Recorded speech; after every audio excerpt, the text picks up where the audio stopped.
Welcome to another episode of the Close Dudes Real Tool Reviews. Today we're looking at the Warrior 12-volt rotary tool. This is available at Harbor Freight for about $39, often on sale because, well, it's Harbor Freight. Everything's always on sale there. We'll take a look at this one. Again, it's a 12-volt one. It takes the same battery as their other 12-volt Warrior tools. So let's take a look at it and see what comes inside the box. Well, obviously, the tool itself comes in the box. In addition to that, is this 12-volt battery. And again, this is the same battery the other 12-volt Warrior tools use. In addition to that, it comes with this rather slow charger. This end of the charger plugs into this barrel port right here in the center of the battery, plugs right in. And then this end obviously plugs into the wall. When it is plugged in, you will see a red light here. That red light means, hey, the battery's charging. When that light turns green, you know the battery's fully charged. At that point, you take it off the charger, and take the battery, and you place it into the bottom of the tool, just like so. And as you can see at this point, the tool is ready to use. Alright, in addition to that, it comes with a 16-piece accessory kit, which we're going to go over right now. Before you go into accessories, just one quick safety note. It is recommended that you do not leave the battery on the charger once it's fully charged. It's noted in the instruction manuals not to do that. Alright guys, now on to accessories. These are things that you may consider as consumables, and you may have to replace from time to time. Here we go. Let's take a look at the accessories that came inside the box. First off, we have this wrench. This wrench is interesting because it works with the tool itself. It's used to adjust the retaining nut. If it's too tight to turn by hand, you can use the wrench and cheat a little bit. In addition to that, it's got a little screwdriver on the back side. So what do you need the screwdriver for? Well, that's what's coming up next. If you take a look at some of these mandrels, mandrels, by the way, are the things that hold your attachments. So for instance, this is a mandrel that holds a sanding disc. A sanding disc, as you probably guess, is a disc that, well, sands. And the way it works is this piece of rubber right here is kind of soft, and it's between two pieces of metal. There's a screw on top, and as you screw that screw in, the two pieces of metal squeeze the rubber and makes it bulge out.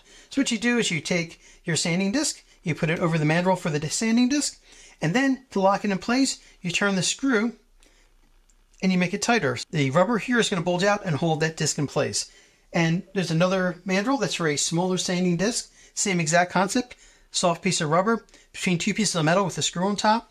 You slide the disc on top first, and once it's in place, you would use the screwdriver to tighten down that screw, and then the rubber would bulge out and will hold the sanding disc in place.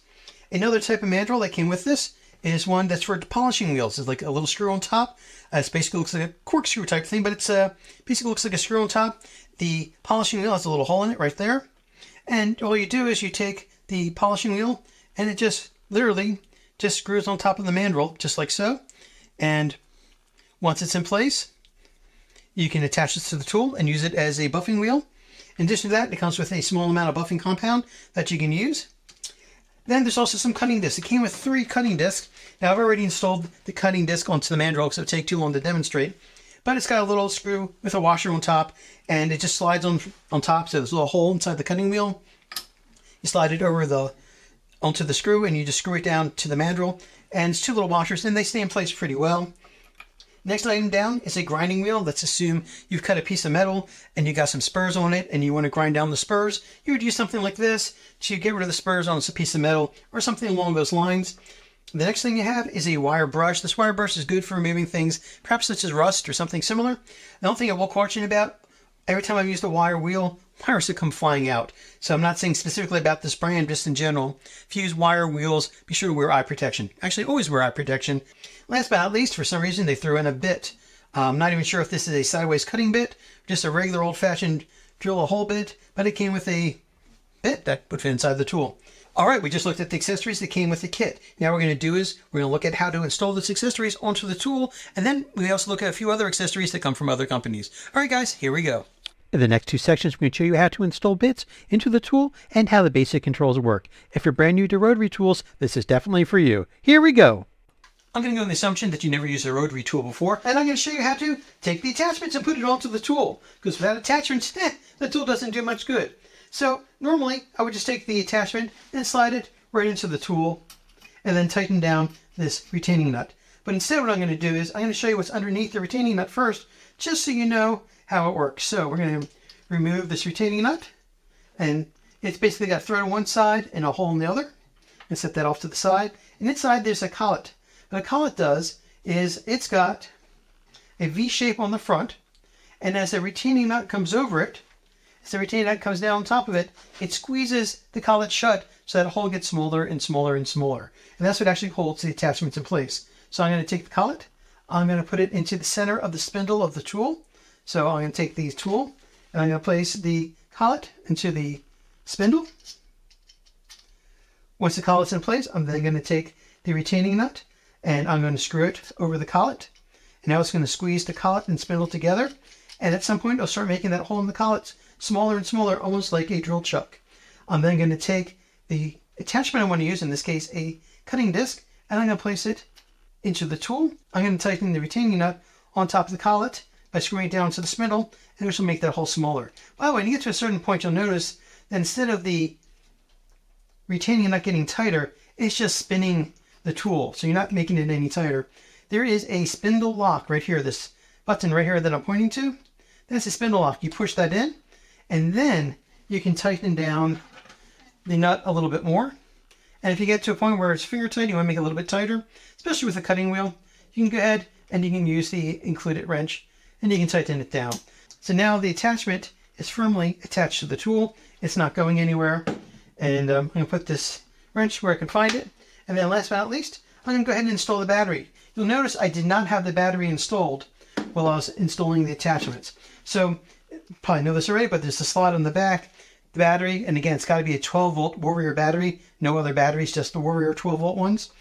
Slides right in, just like so. And then you're ready to go. So since we're ready to go, let's just go over the basic controls and features. I already showed you what the spindle lock is. This one here, that should only be touched when you're installing an attachment. Never touch this while it's running. Then you have the on-off switch, which is a little bit finicky, and then speed controllers. So let's go ahead and let's turn on the tool. A quick push of the button does nothing. You have to hold the power switch for about a second to turn it on. You then have two speed controllers. One that is slower, and it gets down pretty slow, and one that is faster. And then to turn it off, a quick push of the button. Now, one thing I want to just point out about the on-off switch, because it is finicky, you have to press and hold it to turn it on.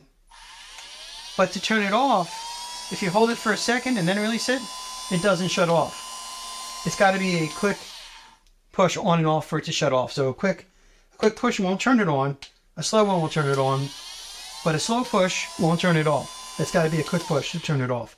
Don't know why they did that. I would have thought a power tool would always, if the button's pressed, would shut itself off, just for safety/common sense reasons, but they didn't do that.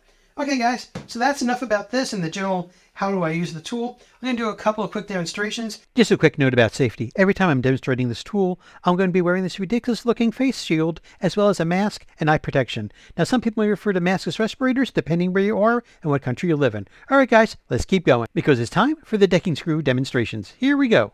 Time for the first demonstration. The first demonstration is going to be this. I have two decking screws. I'm going to cut this first decking screw off using the cutting wheel that came with the kit. And then I pretend this decking screw is stripped out and I got to cut a new head on it so that I can remove it with a standard flathead screwdriver. This actually is not stripped out, but I'm going to pretend it is. It takes a Torx screw head and I'm going to change it to a flathead screwdriver head to simulate a head being stripped out. Alright guys, so let's assume you have a screw and you need to cut it flat. Let's see if you can do it. And again, this is just a regular screw. It's a decking screw. Put the tool on.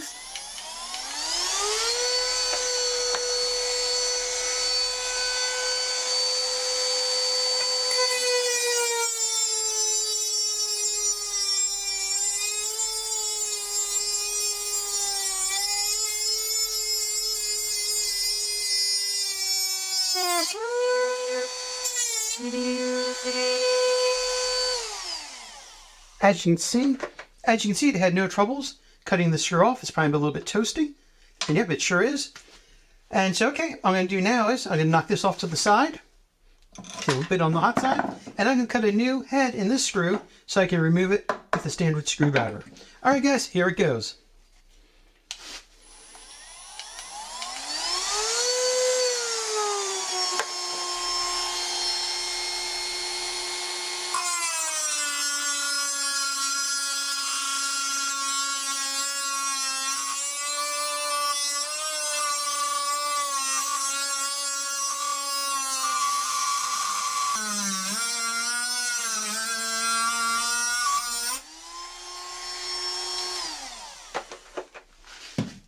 Okay, I've got a new head in the screw, and now I'm going to see if we can take it out with this screwdriver. Yep, and as you can see, it's coming out quite nicely. You just saw two examples of what you can do with the rotary tool. Cut a screw head flat if you need to, and cut a new head in a screw if desired. Later in this video, you're going to see the same tool cutting a steel pipe so you can see how strong it is. But now, on to something else. Up until now, we've been using the accessories that came with the tool. Now let's try using some accessories from Dremel and see how well they play together. Just one safety note, just because they seem to fit and they work in my video doesn't mean they're really meant to work with each other, so you do this at your own risk. Here we go, guys. I'll show you before how easy it is to remove these cutting attachments from the rotary tool. All you have to do is loosen the retaining nut, and you can then slide in another cutting tool. So in this case, I am putting in a router tool. This is a router bit, or whatever you want to call the accessories, but it's made for routing wood. And so I'm going to put this in. I'm actually going to make it a little bit tighter than normal because I'm going to use it in a second to do some routing. Now, if you're not familiar with routing, that's where you take the tool and you go along the edge of a piece of wood and you put some kind of design on it. And in this case, I'm going to use this bit, but as you probably have guessed, I am not skilled enough to freehand this and go along this piece of wood. I need some kind of guide. Now, Warrior, as far as I know, doesn't sell one, or if they did, I went by because I already own one from Dremel. The question is, will a Dremel routing guide fit onto this tool? We already know the cutting bit does because it's got a 1/8 inch mandrel, and anything that's 1/8 inch mandrel, for the most part, is going to work with this tool. So let's take a look at something else. If I unscrew this big black nut over here and just take it off, you'll notice that, and that's just plastic, it's got some thread on it right here, and that thread happens to be the same as the one that's on the Dremel. So as a result, this routing guide should screw right into there. So if I put this on, and with a little bit of luck, we'll screw this in.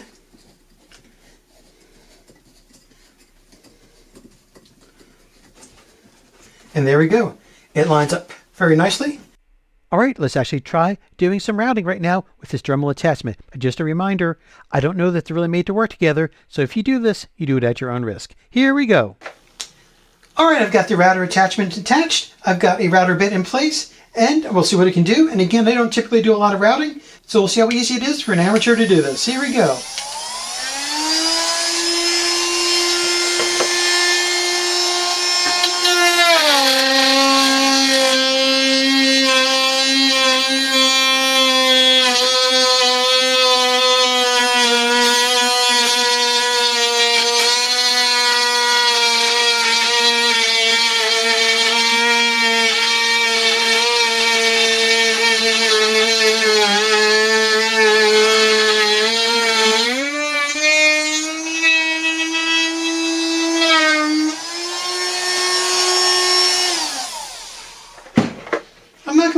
That actually looks pretty nice. Never done it before. All right, guys, so there you go. Router attachment works. So if you need to do some routing and you want to get a rotary tool and you don't want to get a Dremel, this one seems to work just fine with the router attachments from Dremel. One of my biggest complaints about using any rotary tool is the fact you have to use the nut and collet system. It'd be much easier, in my mind, if they just would make a drill like Chuck that you can use with the rotary tool. But guess what? They do, and here it is, and I find it a lot less frustrating. Here we go. One of my biggest frustrations with using any of the rotary tool systems is you have to rely on the retaining nut and collet system. So I'm going to show you an alternative. I'm going to remove this attachment. I'm going to remove the retaining nut. I'm going to remove the collet. Set those things off to the side. Instead, I'm going to use this Dremel Drill Chuck. It screws right into the spindle. This works with a lot of the different rotary tool systems. It screws right in. And like any other drill chuck, as you tighten it down, the hole gets smaller and smaller. I can take the brush that I had installed earlier, and I can tighten it right down.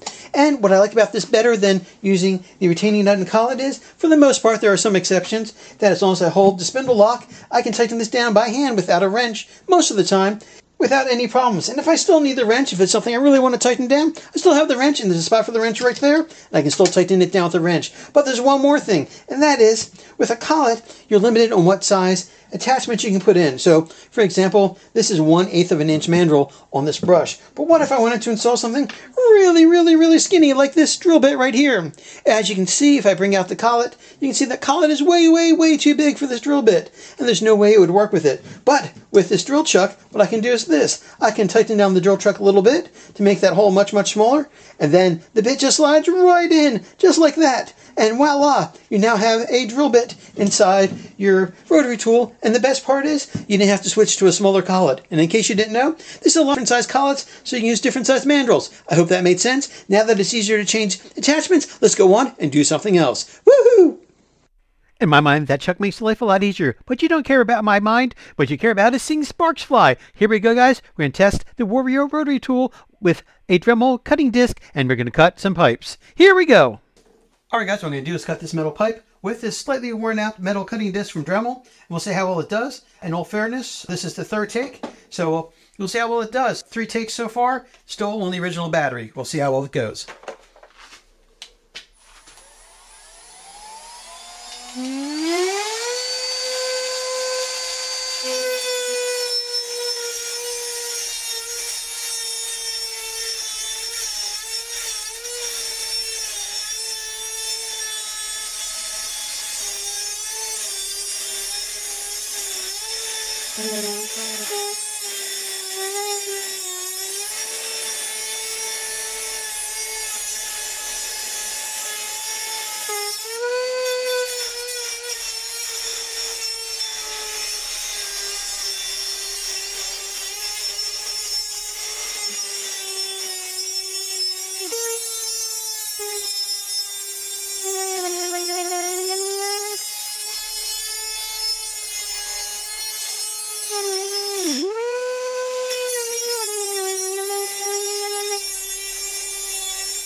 So as you can see, I had no troubles doing it. And again, this is a pretty worn down disc at this point, and it still cut it just fine. This is the third take, which means this battery has now cut 3 of these pipes, and it's still going on a single charge. And as you can see, that disc is pretty worn out. Again, it started out as a new disc, but after 3 takes of cutting a steel metal pipe, admittedly it's mild steel, it's from an old lighting system, but still we even wore down the Dremel version of the metal cutting disc. But overall, I'm happy with it. So if you need to do smaller tasks, well, you know, would have no troubles if you can cut this pipe. By the way, if you find this helpful, please hit that like and subscribe key, because apparently it makes me better looking. All right, here we go. Time for the conclusions about this tool. My thought is this: for the price, $39, is pretty good, but then you include the fact that it includes a battery and a charger, makes it very good. In addition to that, the accessories were decent. They weren't the best quality, but they were far from the worst. They actually did a pretty good job. This cutting disc in particular really held up. I used the grinding wheel a little bit off camera. It was fine. So overall, I'm going to say the quality of the accessories are decent to very good. Then you also have the advantage it has Dremel-like threads. Now, there's 2 sets of threads. There's the ones right by the collet retaining nut. That one seems to be identical to the Dremel. And from what I can tell, the vast majority of the 1/8 inch mandrels and bits should work on this if they work on the Dremel. And then there's also the thread that holds the attachments, such as the routing guide, or actually even attaching it to the Dremel drill press. And they seem to line up pretty good too. The only caution I'll put there is thread depth, if you look at this photo, is a little bit longer. And I don't know if that's going to interfere with some of the attachments from Dremel. So far, I've only tested 3 attachments, and so far they seem to work. The cons. Well, first I'll hit the obvious con. The charger is really slow. So if you drain out the battery, expect it to take 5 hours or so to recharge. And then you got to be sure to remove the battery from the charger, because as I noted at the beginning, the instructions say don't leave the battery on the charger after it's done, because my guess is it's not a smart charger. It just keeps continuous flow of electricity, and will eventually damage the battery. Next thing down is going to be the fact that it's entry level, meaning that the motor is not designed, I'm guessing, for continuous heavy duty use. It is an entry level tool. So if you're going to be using this in a semi-industrial setting or an industrial setting, you may want to get something better. Last but not least, and in my mind, it's actually a pretty important one, is the limited tool line. What do I mean by that? Well, if you look at the Warrior 12-volt system, there's only 4 tools, at least that I know of, in the Warrior 12-volt system, and that is this tool, a drill, an oscillating tool, and a light.